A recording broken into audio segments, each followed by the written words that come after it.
آج ہم بات کریں گے سورۃ تکویر کے بارے میں۔ سورۃ تکویر یہ مکی صورت ہے، یعنی ہجرت مدینہ سے پہلے نازل ہوئی ہے، اور اس کی 29 آیات ہیں، اور نزول کے اعتبار سے اس کا جو ہے 7 نمبر ہے،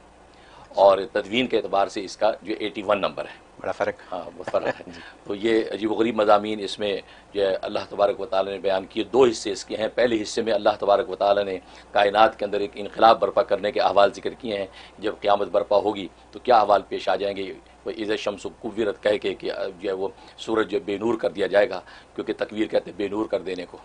تو اس طریقے سے پوری کائنات درم برم کر دی جائے گی، وہ احوال ذکر کیے ہیں۔ اور دوسرے حصے میں اس حقیقت کو بتایا ہے کہ یہ قرآن کریم جو سرکار دو عالم صلی اللہ علیہ وسلم پیش کر رہے ہیں، یہ اللہ تبارک و تعالیٰ کی طرف سے ایک مکرم فرشتہ جو ہے سرکار دو عالم صلی اللہ علیہ وسلم کے سینہ منور پر اتارتا ہے،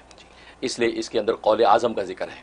انہ لقول رسول کریم، یہ ایک مکرم فرشتہ جو ہے، بڑا معزز فرشتہ ہے، یعنی جبرائیل علیہ السلام بھی اس کا قول ہے، مطلب کہ اللہ کا کلام ہے جو وہ آگے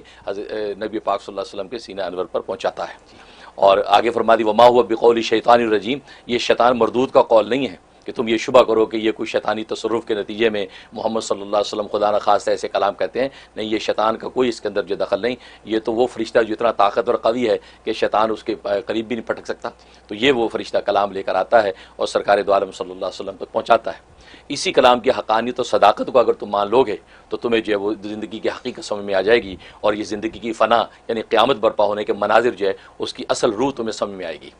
ظاہر ہے کہ یہ مشرکین مکہ قیامت کے وقوع کو ماننے کو تیار نہیں تھے، دوبارہ زندہ ہونے کے تصور کو ماننے کو تیار نہیں تھے، اس لیے اللہ تبارک و تعالیٰ اس صورت کے شروع میں وہ احوال ذکر کیے ہیں کہ جو قرب قیامت جب ہوگا، قیامت برپا ہوگی، تو یہ احوال جو ہے کائنات کے اندر ظاہر ہوں گے، اور ایسا انقلاب ظاہر ہوگا کہ ظاہر ہے کہ جب کوئی چیز کی تعمیر ہوتی ہے وہ تعمیر نیچے سے اوپر کی طرف ہوتی ہے، پہلے بنیادیں قائم ہوتی، پھر نیچے سے اوپر کی تعمیر جاتی ہے، لیکن جب فنا کیا جاتا ہے، اس کو عمارت کو گرایا جاتا ہے تو اوپر سے گرایا جاتا ہے۔ تو بالکل اسی طریقے سے وہ قرب قیامت و حشر کے جو احوال بیان کیے ہیں، اذا الشمس کوورت، کہ وہ آسمان کو سورج بے نور کر دیا جائے گا، وَإِذَا النُّجُومُ انْكَدَرَتْ، ستارے توڑ دیے جائیں گے، تو وہ اوپر سے فنا آ رہی ہے، اوپر سے اس کو توڑا جا رہا ہے اس کائنات کو، کیونکہ بنی نیچے سے، پہلے زمین بنی تھی، آسمان بنے، لیکن فنا کیا تو اوپر سے، جو ایک فطری اصول ہے کہ عمارت کو جب توڑا جاتا ہے تو اوپر سے توڑا جاتا ہے، تو اوپر سے سارے احوال ٹوٹنے کے پیدا ہوں گے، اور انقلاب ایک ایسا برپا ہو جائے گا کہ سب انسان پھر میدان حشر میں اللہ کے سامنے کھڑے ہوں گے۔ لہٰذا یہ کلام مجید تمہیں جب یہ برحق سبق دے رہا ہے، اس کو سمجھو اور اس حقیقت کو پہچان لو کہ ہمیں اپنے مالک اور اپنے خالق کے سامنے سجدہ ریز ہونا ہے اور توحید کا راستہ اختیار کرنا ہے۔ لیکن اگر تم نہیں کرو گے تو جو اللہ اتنی بڑی جو ہے انقلاب عالم برپا کرنے پہ قادر ہے، تو وہ کل کھڑا کر کے تم سے تمہاری کیے کی پوچھ بھی کرے گا۔ تو یہ جو ہے وہ اندوناک مضامین اس میں بیان کیے، اور بتایا کہ قرآن کریم تو ایک نصیحت ہے، ایک ذکر اور نصیحت ہے جو نبی پاک صلی اللہ علیہ وسلم تمہیں پہنچاتے ہیں۔ اب یہ جو خوش نصیب ہوگا اس نصیحت سے فائدہ اٹھائے گا، جو بد نصیب ہوگا وہ محروم رہے گا، اور ذائقہ کل روز قیامت میں اس کا یہ سزا بھگتے گا۔ تو یہ حقیقت اس صورت کے اندر بیان کی۔ اور جہاں تک اس سے فضائل و فوائد کا تعلق ہے، تو ایک اس کا فائدہ یہ ہے کہ اگر کسی پر جادو ٹونا ہوا ہے اور وہ معلوم کرنا چاہتا ہے کہ جادو ٹونا جو ہے وہ کہاں پہ چھپایا ہوا ہے، کہاں پہ جادو ٹونا ہوا ہے، کس طریقے سے کس نے کر دیا ہے، تو یہ اذا الشمس کوورت کی صورت 21 ٹائم پڑھ کے سوئے، 21 مرتبہ پڑھے، اور پڑھ کے اللہ سے دعا کرے کہ یا اللہ اول تو یہ بتا کہ مجھ پہ جادو ہی ہے یا کچھ اور ہے، کیونکہ بس اوقات اور جو ہے وہ نفسیاتی امراض ہو جاتے ہیں، یا صحت کے حوالے سے کوئی ایسے امراض ہو جاتے ہیں، مال و خلیہ ہو جاتا ہے، آدمی سمجھے مجھ پہ جادو ہو گیا۔ تو ایک یہ کہ یہ نیت کرے کہ یا اللہ مجھ پہ جادو ہی ہے، یہ کنفرم کر دے۔ دوسرا یہ کہ جادو کہاں سے ہوا، کیسے ہو گیا، اور کیا اس کی تدبیر ہے۔ تو اذا الشمس کوورت کے اندر یہ تاثیر ہے کہ 21 مرتبہ روزانہ پڑھ کے اول آخر 3 مرتبہ جو درود ابراہیمی تلاوت کر کے سینے پہ دم کر کے خدا سے دعا کر کے سو جائے، اور یہ 7 دن تک یعنی 1 ہفتہ کرے۔ 1 ہفتے میں کام ہو گیا تو ورنہ 2 و 3 تو 3 ہفتے یعنی 21 ڈیز کے اندر جو ہے آپ کو نشاندہی ہو جائے گی کہ جادو کی حقیقت کیا ہے۔ سبحان اللہ، تو یہ اس کے اندر بڑی تاثیر ہے۔ ہاں بالکل۔ اور دوسرا اس میں ہے کہ اگر جو ہے وہ حاکم ظالم ہے یا مقدمہ ہے، وہاں پیش ہونا ہے، اور وہاں آپ کو خوف ہے کہ پتہ نہیں میری بات چلے گی یا نہیں، یا آپ کو بولنے کا ایسا سلیقہ نہیں ہے کہ آپ اپنی بات صحیح سمجھا سکیں، تو آپ کو ڈر ہے، تو پھر اذا الشمس کوورت 7 مرتبہ تلاوت کر کے سینے پہ دم کریں، اور سارے راستے میں یا قویو یا قادر پڑھتے ہوئے چلے جائیں، تو انشاءاللہ عدالت ہے یا آفس ہے وہاں پیش ہوں گے، تو اللہ ایسا آپ کو کلام پر جو ہے قدرت عطا کریں گے کہ سامنے والے کی دل میں آپ کی بات بیٹھ جائے گی۔ سبحان اللہ۔ تو یہ اس کے اندر تاثیر ہے، ظاہر ہے کہ آج شب و روز اس کی ضرورت پیش آتی ہے۔ بالکل۔ اور تیسرا اس کا فائدہ ہے کہ جو بچہ روتا بہت ہے، بہت روتا ہے، بے وجہ روتا ہے، یا کسی تکلیف کی وجہ سے رو رہا ہے، مطلب اس کو کوئی تکلیف ہے، درد ہے، اور باوجود علاج کے اس تکلیف میں افاقہ نہیں ہو رہا،